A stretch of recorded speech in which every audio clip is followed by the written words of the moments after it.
Hi, everybody, and welcome to Be in the Know, Table Games and More.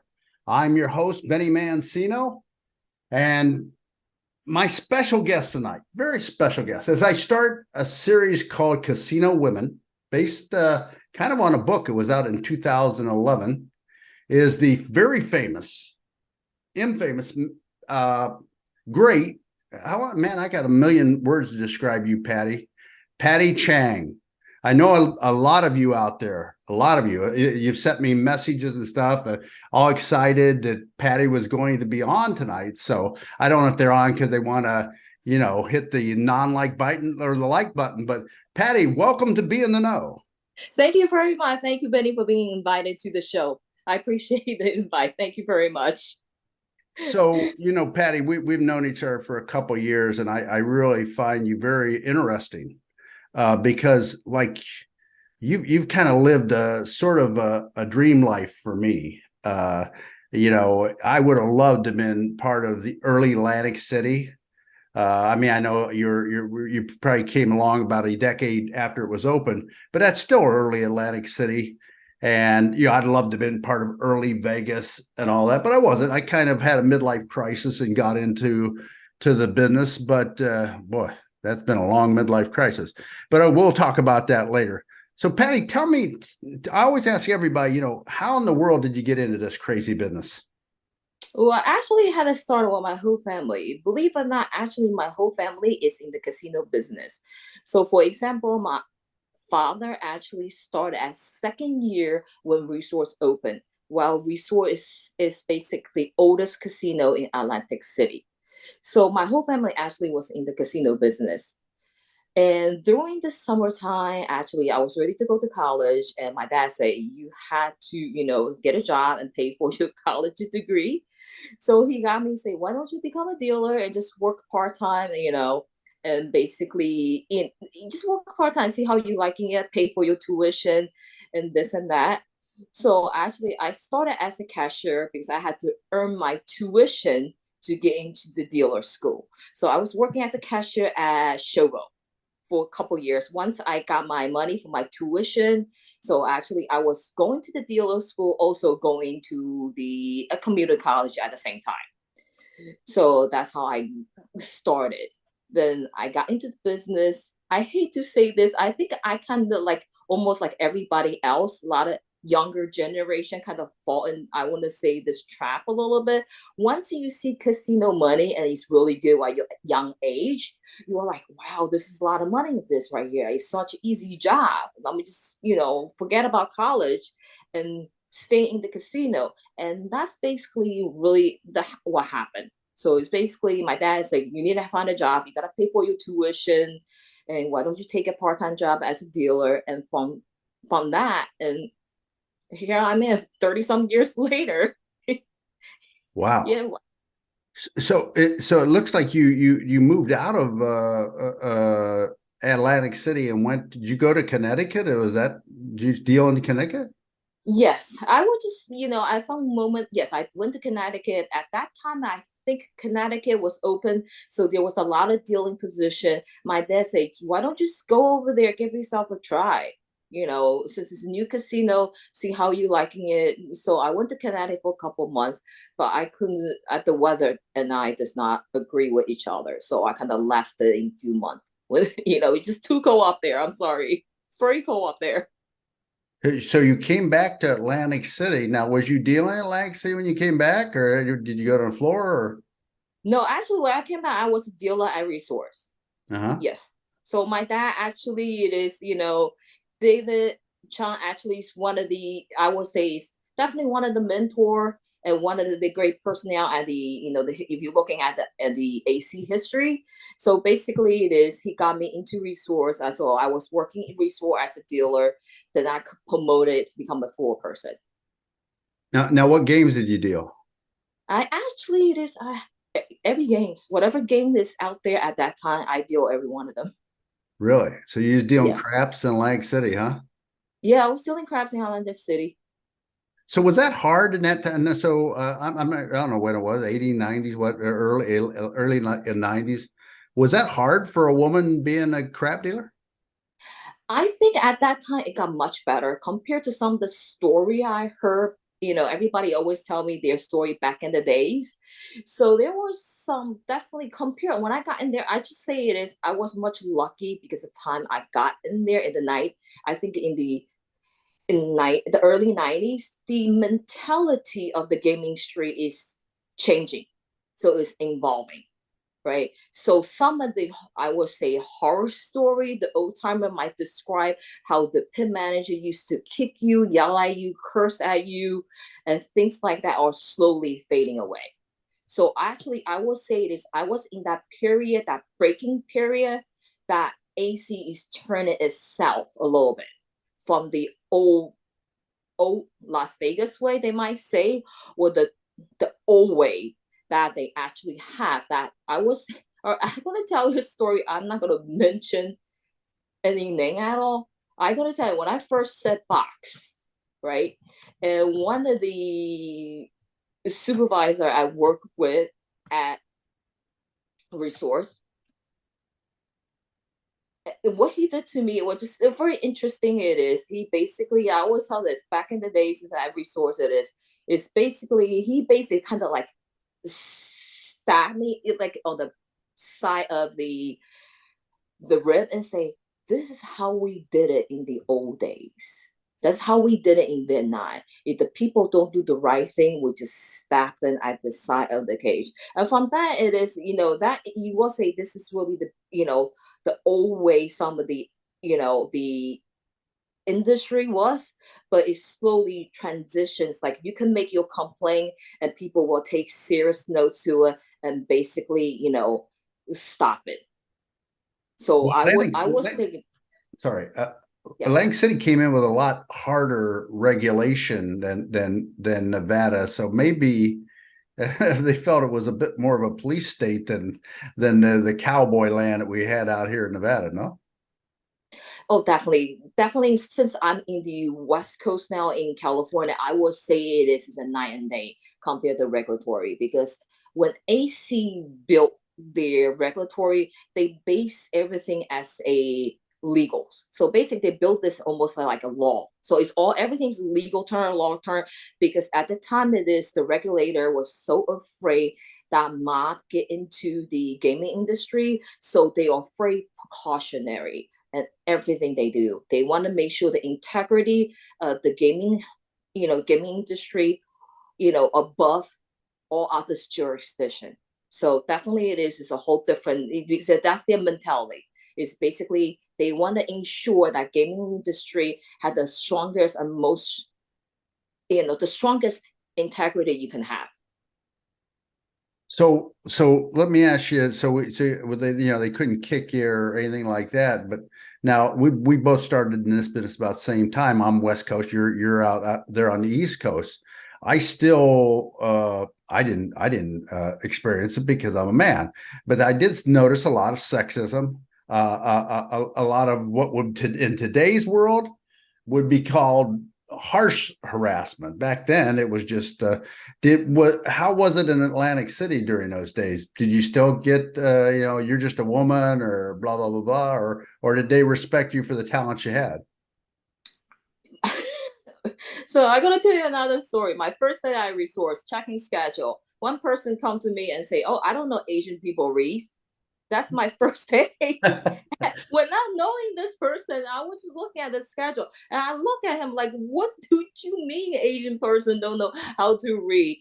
But one thing about me it is I'm always trying to see myself above that. I really don't, I'm a little different. Maybe I'm different from some of the people they feel like because I am different color, because I'm a female, so you have to treat me differently. I always believe it is people judge you for who you are.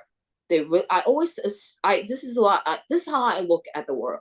I always believe people judge you for your ability. They don't judge you based your color and your race. Maybe I'm lucky the people that I have been through my life, they really judge me for my ability instead of looking at me based on my color or based on my race.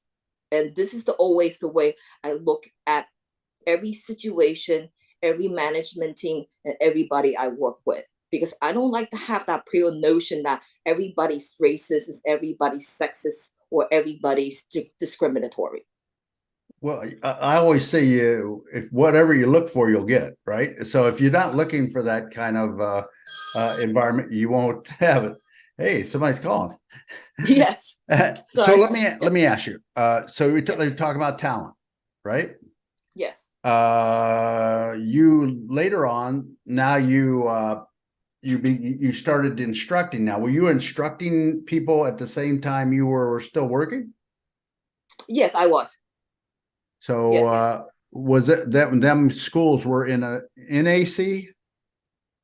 Yes, actually, I was teaching at the Atlantic Community College. Yes. Okay. And then is that where most dealers learned their craft at that time? Yes, that's where most there's a couple school that's the one of the main school a lot of people went to learn games. Mm-hmm. Okay. So you then I see it you as a dealer at the Taj Mahal. So what did Trump own the Taj Mahal? Yes, at that time it is Trump. Yes, I got to saw Mr. Donald Trump a couple times myself. Yes, I have. Really, you hung out with him, right? Oh, I that's didn't hang out, but I'm the little person, you just see him passing through the floor, he's kind of a large male, isn't he? I mean, he's a tall guy, isn't he? Yeah, he's well, he's security guards taller than him. He's adequate to me. Yeah, he's you want I wouldn't say he's really tall, but he's definitely this little taller than the average build. Yeah, if you want to put it that way. Okay, so you do a little instructing. You then you take a job at the Borgata, and you meet this guy Paul Malo, and that Yes. almost turned you totally against the business, right? No. Actually, he opened my eyes about the business. He's definitely a frontier. He's a forward thinker. He's always just want to see what he can do to, make the gaming better. What can we do to take a next step to go to the gaming world? And he's definitely is a forward thinker. He's definitely is he want to make gaming better. He want to make a gaming more efficient, right? He want to gaming more profitable, and he want to make sure it is he take care everybody he work with because he's passionate of his job. All right, enough about Paul. So Sorry, my bad. I'm sorry. did you open Borgata? Yes, I did. Did it? So you guys were all there on the ground floor of you. This is what it's so amazing to me about you, Pat. You've been at the right place at the right time. I mean, the Taj Mahal in its heyday, the Borgata at its heyday, and then we leave the Borgata and we open up gaming in Pennsylvania. Is that I mean table games in Pennsylvania, correct? Yes, correct. So you go to this little casino on the riverfront called Sugar House, right? So Yes, tell us correct. about your days at the Sugar House. How was that opening up table games in Pennsylvania? Definitely, I have to say it is. I learned so much at Sugar House. That is one of the he actually taught me a lot of valuable lesson, and I will forever grateful with Rose Cook that give me the opportunity to work at Sugar House. I learned so much. Because at Sugar House you're really a hands-on management. I sometimes it is your wardrobe, your HR, your scheduler, your everything in between. It really, really, it just makes me learn so much. So I spent a year at now Rivers, Philadelphia, Yes. and let me tell you what the place is a handful when it's moderately busy. I can not even imagine opening up that property. How what a you must have a ton of stories. Give us one that you can say on the air. Give us the Sugar House story. Oh, I have so many Sugar House story. Well, now I just want to make sure it's a good one. I don't want. I mean, well, actually, I think I'm pretty proud of it.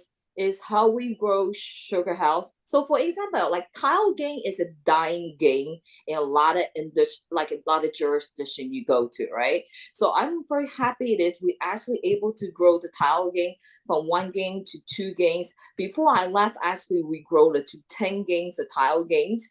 So I'm really very proud of that because the local business that we're able to build with everybody that we're able to grow that. but definitely it is really a lot of a lot of interesting people that we met. And the thing that we accomplished at that tiny little hotel, and now sometimes looking back, I'm really amazed to it. You know. So yeah, the great tile business, or the tile business had shrunk after COVID. That when I walked in, there was like we were at 3 games, and we were Mm-hmm. able to get that back up to 6 games, and we actually had 18 baccaras there, going pretty strong. And now I know they still got a huge baccarat business. You're a very popular person. So let's go on. So now you're at Sugar House. You spent how many years was you at Sugar House? I'm saying almost 10 years. Yes, almost 10. So now you get lured away by Ocean. Yes. So the Revell came and gone, went bankrupt. Some people put some money back into Ocean, and okay. So what made you go there? So actually, it is. There was a little article out there somewhere that Japan might open a casino. So I was really interested to, is possible to land a job in Japan. I know it is for my resume to look appealing for someone to hire me into a position. I had to open up my horizon a little bit. I mean, Ship Rivers Casino is a great local casino. I learned a lot of experience on that. But you always look good. You also have a ship title at from Atlantic City, because no matter what it is, Atlantic City and Las Vegas was the two top destination for the gaming industry, right? ACs always know about people come out of ACs always very particular about their rule and regulation, about procedure, because that's always I would say, the reputation for Atlantic City employee. It is when you come out of AC, you're very good with the regulatory. And one thing I noticed to make my resume to be hireable, it is I had to basically expand my resume a little bit to get into a casino that actually it is will help me, maybe push me to get in that one of the spot if Japan open up. At the same token, it is my previous manager Dan McCall reached out to me, said, "Hey Patty, can you come here? We really need your help." And I love working with Dan. He's a great guy, so definitely it is. And so basically, those two, everything kind of just fall into the right place. So I basically and take the position. Well, you've been there again. You go on another winner. Ocean was in the as Revell was in the grasp of bankruptcy and demise, and maybe even implosion. But now you come along at the same time they reopen the property, and now I think it's the number 3 in the market share down there, and really doing well. So now you're at Ocean, right? Now you're Yes. at Ocean, and now you get a call from this guy. God, he just won't leave people alone. Paul Mallow. Paul Mallow calls you and says what? He said, like, hey, it was really funny. He kind of like, text me, say, hey, Patty, are you free? Can we talk for a second? So we text back. I text back to him that he get hold of me. He said, Patty, are you interested in moving to California? I was like, huh? Actually, I was even a little shocked when he kind of reached out to me for a second. I have this position for you. Are you interested? Well, you want to come to California? And I was like, that's all I was thinking. It's like, this is a great opportunity right here, right? It's definitely, it's give me an opportunity to move up, to learn more. At the same token, it is working with someone who's basically is definitely a forward thinker in the gaming industry. Definitely it is. If I say to myself, it is, if I don't take this opportunity, I will be stupid, really, if I don't take this opportunity to give myself opportunity to grow and to learn. So how's it been?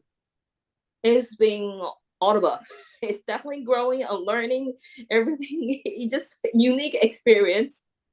So give me so you're East Coast girl. You was all East Coast gaming, all East Coast. So what was the biggest surprise when you went over to a tribal casino, and not just a tribal casino, folks? This is one of the biggest tribal casinos in North America. So what was the biggest thing that hit you like right off the bat? Wow. The number one thing is definitely keep your own, because Pechanga is a keep your own casino compared to pool casino is a total environment. So when you come in there, I had to do a mentality adjustment. It's a total adjustment mentality wise. And definitely the I would say California game regulatory are definitely different, even though they do have a comprehensive regulatory here at Pechanga. It's definitely, it is much different compared to the rigid. I would say it is the detailedness of Atlantic City. So when you talking about go for your own, what was the thing that surprised you the most?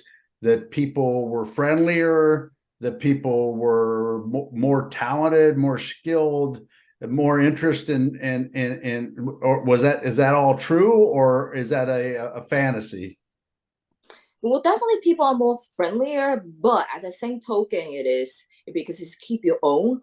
As a management, it is you really had to be conscientious where you place everybody on the casino floor. Well, in for example, it is in the AC environment, it is you can basically put everybody everywhere, as long as they have the game, except the high limit pit. The high limit pit is you always ensure you have nothing the best to the best in the high limit pit. And but while in the keep your own, you had to that all had to be thrown out. It's basically you had to conscientious it is every string you create it is there is certain game is gonna make good toke, and there's certain game you're not going to make money. So you had to make sure all the strings fairly distributed, so everybody have an opportunity to make money out of that whole string. And how they treat the high limit is a little bit different from what I have learned from other jobs. Is my previous experience is it doesn't matter your full-time and part-time, you always want the best dealers to be in the high limit pit, but while keeping your own. And every company might be different how they handle it. When I come to Pechanga, they usually the only people that's allowed to the high limit pit is a full-time staff. So definitely there's a mentality change right there a little bit. So does every dealer know every game there, or how do you handle that? They don't know every game at all. So sometimes it's really you have to be very conscientious how you opening the game, close the game, because once you do that, because not like for example in a Philadelphia or AC environment, you can keep a check record. You can keep one or two check record as extra in case you need to open extra games, or if somebody want to go home, and you can say, yeah, you get this person to tap that person. But since it's a talk environment, keep your own environment, you cannot do that. So how you manage for that number one thing is gone. You don't have that flexibility, an extra dealer that you can keep as a check record for you to open additional game or send people home for an early out. Because now So it is. I guess what you're saying, I didn't mean to interrupt you, but so there's no, if you have a sick EO, you close the game. Yeah, you had to close the game. So you're maxed out. Every dealer's on every game. So let me ask you about sick EO and absenteeism. It's rampant through the industry. I'm sure before you left Ocean, it doesn't matter if a person's making $35 a day in tokes or whatever. They're all on the point train and just barely staying above with their head above water. Do you have that same problem and go for your own place, or does everybody show up to work? But it doesn't at this moment. I can say it doesn't matter you at the East Coast or you at the West Coast. We all had the same problem. It doesn't matter where you at. So really, with that kind of a income level, you'll still take a risk of losing your job to absenteeism. Yep. Wow, that's amazing to me. I just told somebody you could get rid of your absentee problems if you went to, but I guess that's not true. And do you have trouble hiring people? Actually, we're getting better right now. It is definitely getting better with the hiring because we did a lot of change, with Pechanga, and actually we're making the company better and stronger. So Uh-huh. actually, that kind of problem is, definitely it is. We don't see that much that kind of problem. Now, No. in a go for your own joint to become a full time dealer or whatever, do you have to be a dual rate first, or do you do that so you can cover the floor, or do you have no problem getting floor people? That's one thing about keep your own. The issue it is having floor people. It is because you keep your own, you definitely will make much more money as a dealer or as a dore. So right now it is when we come in here, we did have a huge floor person issue. So the only way to resolve this is hire. To me, it is the quickest way or the best way to hire to resolve this is hire a lot of dore. So this way it is will keep as long as you have enough dore, everybody can get into the 2 day floor person or rotating between 2 day and 3 days, and you have right amount of people on the floor. That kind of issue was kind of slowly go away. Definitely what we come in here, it was a lot of issue about hiring the supervisor, and the dores was working 3 days, 4 days as a supervisor, and that which take away from there making money. And we feel really really, we want to make sure everybody is taken care at the company. So we do our best is, we do our best to ensure we hire enough people in the position so it will alleviate the issue that dore had to for so many days. So Pechanga, how many games? So right now we are at 148. 148. And like during weekend, do you get to all of them? Yes, we do. Wow. That's Yes. that's exciting. How about the robot? Do you make the robot deal? No, no, no robot yet. No robot dealing. And No, don't you not have a yet. robot that runs around there and looks at people and goes through the parking lot and everything? I think he's got a name. Oh God, yes, he does. Now on all of a sudden I forgot his name. Yes, he does. He's actually our robot to ensure it is we got the right customer on the on the casino floor. He's a security feature that actually have official recognition. So anytime that somebody is not supposed to be on the property, they will basically, basically letting the surveillance and the DPS so where there was somebody that they don't belong at, they don't supposed to be on the property, you know, uh, we need to get the person out of the property to protect, everybody. So you're an East Coast girl, so you go to the West Coast, and now you've got all these games that are dealt with cards, not dice or not with roulette balls. Was that hard to get used to? Yes, it does definitely take a little while, especially the crack game. It is, actually, it is. When I first got there, I had to just say, "Can you guys explain this dice this cracking for me?" Because I see the card is laying out on the box. So what we do it is the customer still gets to throw the dice. So you still have that part of the dice that customer gets to throw the dice, but how the point is determined are different compared to the regular dice game that you see in Las Vegas or in AC area. So what we do is you have 1 to 6, right? You will wash that and you will lay them in the box 1 through 6. And once the customer throw the dice, you land 4 and 3. Then you push the card that's in the box number 4 and box number 3. It might give you a point total of 6 because how the card is being mixed Uh-huh. on the boxes. Yeah, so that's how we determine. So yes, it's definitely unique.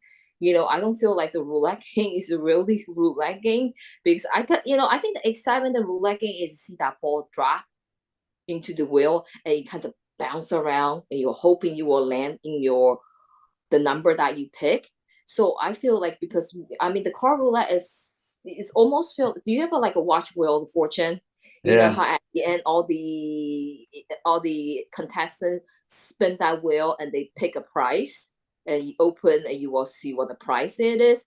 And that's basically what we similar to. So basically we have 38 numbers on the So it's the same type of wheel as you think you're the wheel of fortune. As dealers spin, when the pedals stop, they pick a card and you will show you what the number it is.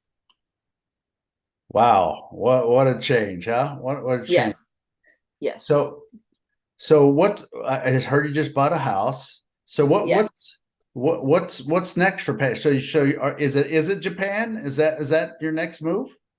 I don't know right now. That will be my next move because I think there's a lot of issue right now with the government. I think last time I read, they actually pushed like another 10 years before Osaka able to open, a casino. By that time it is, I mean, my 60 something. So I don't know. I want to, at that point it is, I might be more settled down.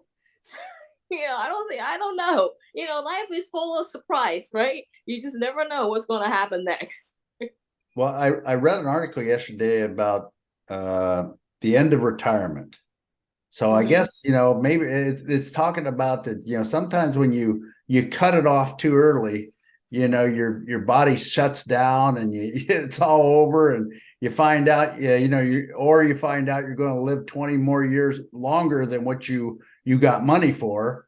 So it gets to be a debacle. So I'm planning, the B man's planning to keep going until I just don't feel like doing it no more. Where it's no fun. I'm big on entertainment value, as you can tell. Mm-hmm. Anybody that hangs around Paul Malo is looking for entertainment value, and that's the plan with me. So we'll see. We'll see. Well, Patty, anything else you want to tell us about being a woman in the casino business? Now it is, looking back 30 some years in my industry, I had to say I was one of the probably very fortunate in my life. I always had the opportunity meet a lot of great people who see me for my talent, and they really don't look at me as a female. They don't look at me as an Asian. They just see me who I am, is someone who's working really hard, who want to be treat everybody fairly on the casino floor, and who just like who's open-minded, who want to learn, who want to just try to strive to do the best that person can do. So I had to say, since in this business, I'm very, very fortunate with everybody that I have met. You can say this, I was very fortunate and lucky on that part. I had to say that. Yes, I'm But very lucky on that part. Well, I can tell you've had a charm existence, and I hope it keeps going, Patty. I mean, if you get away from Paul, you'll do all right, but then you'll have to figure that one out. But maybe you can push him out of the way. Now you're the vice president of Pechanga. But No, no, no. I'm still new in the business. I'm still kind of new in that position as a director table game. So let me learn first. Let me, absorb everything, learn everything. That is right now. That's not even in my mind right now. Right Nah. now it is. I'm very happy in my role. I just want to do the best I can do for the position, and I do the best to my ability for everybody I work with and I work for. And that's the only thing I'm really focused on that right now. Well, you're a very talented individual, but you're a very lucky individual to be working for Paul Mall, because you're getting an education and you're getting paid to do it. So that's really great. Every time I've had that opportunity, I thought, wow, this is pretty good. I would pay for this, and I'm getting it for free. So you know Mm-hmm. what? It's good. It's good. Patty, so much. I can't tell you how much I appreciate you coming on Be in the Know. Uh, Maybe we can have you back sometime in the after, like, so are you a year at Pechanga yet? I'm actually a year and a half right now. Year and a half. Yes. Okay. So we'll probably go check back with you every so often, because I'm fascinated by the go for your own and all this stuff and how things change. We got California. Right now California is not subject to sports betting. It's not Correct. subject to online wagering. It's not subject to any of that. Should that happen, I would definitely like to check back and see how that's affecting business, because it really, in other jurisdictions, it's really made a big difference. So Patty, thank you for being on Be in the Know. Everybody out there, there's a like button, subscribe button. All this stuff is down here. You need to do that. That's how I grow. I don't put a lot of these out because I want quality. I want quality people like Patty to come on. So, but you hitting that like button and subscribing, I can get more people like Patty to come on Be in the Know. So keep watching. We're in a series right now. We're talking about casino women, and we'll see you on the next Be in the Know. Thank you, Benny, for the invite. It's my honor to be here. And everybody hit that like button. Just hit that like and thumbs up, okay?